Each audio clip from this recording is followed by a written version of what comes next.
குரோம்பேட்டை காவல் நிலையத்தில் பொங்கல் தினத்தை முன்னிட்டு காவல்துறையினர் மற்றும் பொதுமக்கள் இணைந்து சமத்துவ நல்லுணர்வு பொங்கல் பண்டிகையை கொண்டாடினர். தமிழகம் முழுவதும் பொங்கல் பண்டிகையானது கோலாகலமாகவும் வெகு விமர்சையாகவும் கொண்டாடப்பட்டு வருகின்றது. இந்நிலையில் தாம்பரம் காவல் ஆணையரகத்துக்கு உட்பட்ட அனைத்து காவல் நிலையங்களிலும் பொங்கல் பண்டிகை நிகழ்ச்சியை நடத்த வேண்டும் என்று தாம்பரம் காவல் ஆணையர் அமல்ராஜ் அவர்கள் உத்தரவிட்டிருந்தார். அதன் அடிப்படையில் குரோம்பேட்டை காவல் நிலையத்தில் பொதுமக்களுடன் இணைந்து காவலர்கள் அனைவரும் சமத்துவ நல்லுணர்வு பொங்கலை கொண்டாடினர். ஆண் காவலர்களுக்கு கபடி, உரியடி போட்டிகள் நடத்தப்பட்டது. பின்னர் சிலம்பம் மற்றும் மான்கொம்பு வைத்து வீரர்கள் சுற்றிக் கொண்டே மேலதாளம் முழங்க காவல் நிலையத்திற்குள் ஊர்வலமாக அனைத்து காவலர்களுடன் வருகை தந்தனர். பின்னர் பொங்கல் விழாவில் சிறப்பு விருந்தினராக பங்கேற்ற தாம்பரம் காவல் நிலைய உதவி ஆணையர் நெல்சன் குத்துவிளக்கு ஏற்றி பொங்கல் பானையை பற்ற வைத்து விழாவினை தொடங்கி வைத்தார்.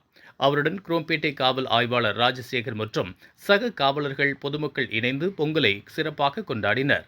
அதன் பின்பு கலை நிகழ்ச்சிகள் நடைபெற்று கபடி போட்டியில் பங்கேற்று வெற்றி பெற்ற காவலர்களுக்கு பதக்கங்களும் கேடயங்களும் வழங்கப்பட்டது.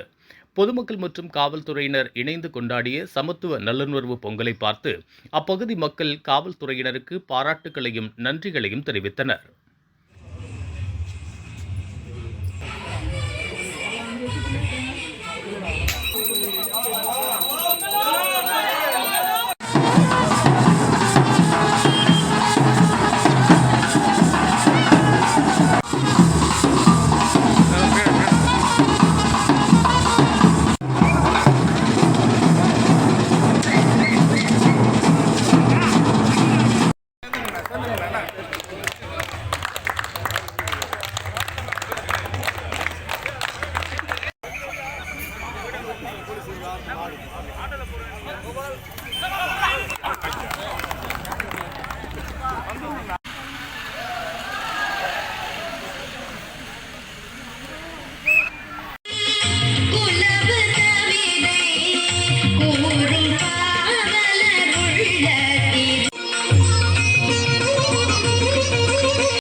இதுபோன்ற உள்ளூர் செய்திகள், மாநில செய்திகள் மற்றும் பயனுள்ள தகவல்களை உடனுக்குடன் தெரிந்து கொள்ள GST ஆன்லைன் மீடியாவை இலவசமாக சப்ஸ்கிரைப் செய்து கொள்ளுங்கள்.